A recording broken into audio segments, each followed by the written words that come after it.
সংগ্রামী ভাইরা আমার,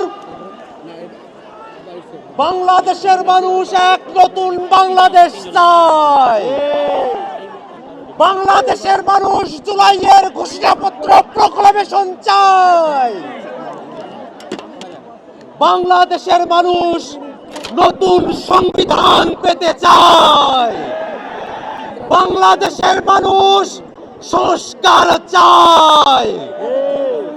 ভাইরা আমার, বৈষম্য বিরোধী ছাত্র আন্দোলন যখন জুলাইয়ের প্রক্লামেশন নিয়ে রাজপথে জমায়েত করার ঘোষণা দিয়েছে, আমরা দেখেছি সরকারের পক্ষ থেকে উদ্যোগ নিয়ে সকল রাজনৈতিক পক্ষকে সাথে নিয়ে সরকার জুলাইয়ের ঘোষণাপত্র পাঠ করার সিদ্ধান্ত গ্রহণ করেছে। সরকারের এই সিদ্ধান্ত বৈষম্য বিরোধী ছাত্র আন্দোলনের এক অন্যতম বিজয়।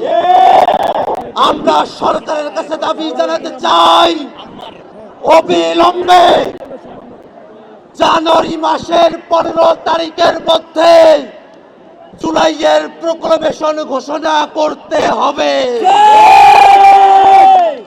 বাংলাদেশের মানুষ এক নতুন সংবিধান প্রত্যাশা করে।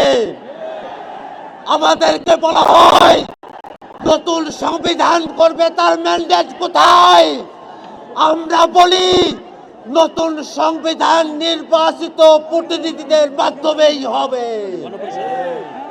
বাংলাদেশের আগামী নির্বাচন হবে গণপরিষদ নির্বাচন।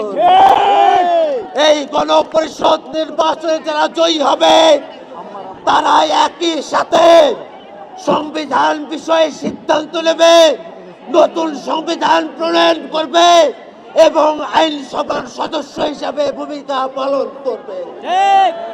ভাইরা আমার, বাংলাদেশের মানুষের যে চাওয়াগুলো আছে, বিচারের চাওয়া আছে, সংস্কারের চাওয়া আছে, নতুন সংবিধানের চাওয়া আছে, বাংলাদেশের মানুষের প্রত্যেকটা বিষয়ের যে আকাঙ্ক্ষা আছে, সেই আকাঙ্ক্ষাকে বাংলাদেশের ছাত্র জনতা অবশ্যই বাস্তবায়ন করিয়ে নিয়ে আসবে।